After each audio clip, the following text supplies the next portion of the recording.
vugana ikiyago n'ikindi Yoranda we uzina makuru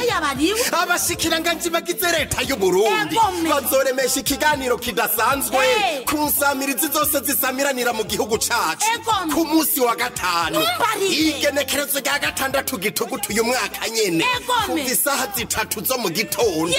gushika isaha 6 z'umutaga ku mugwa mukuru w'intara ya Gitega ku kibuga c'umupira w'amaguru citiriwe Ingoma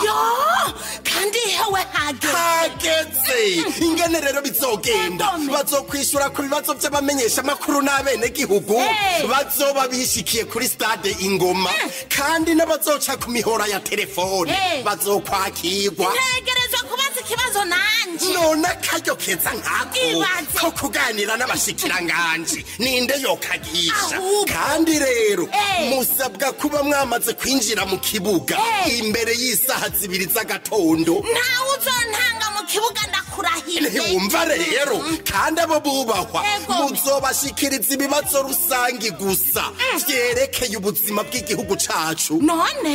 nta bibazo vyerekeye umuntu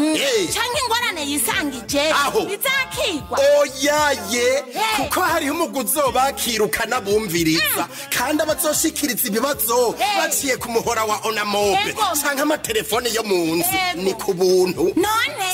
tuzohamagara kuri telefone yihe andika ni 77 amajana 719 amajana 467 canke kuri 77 amajana 719 amajana 468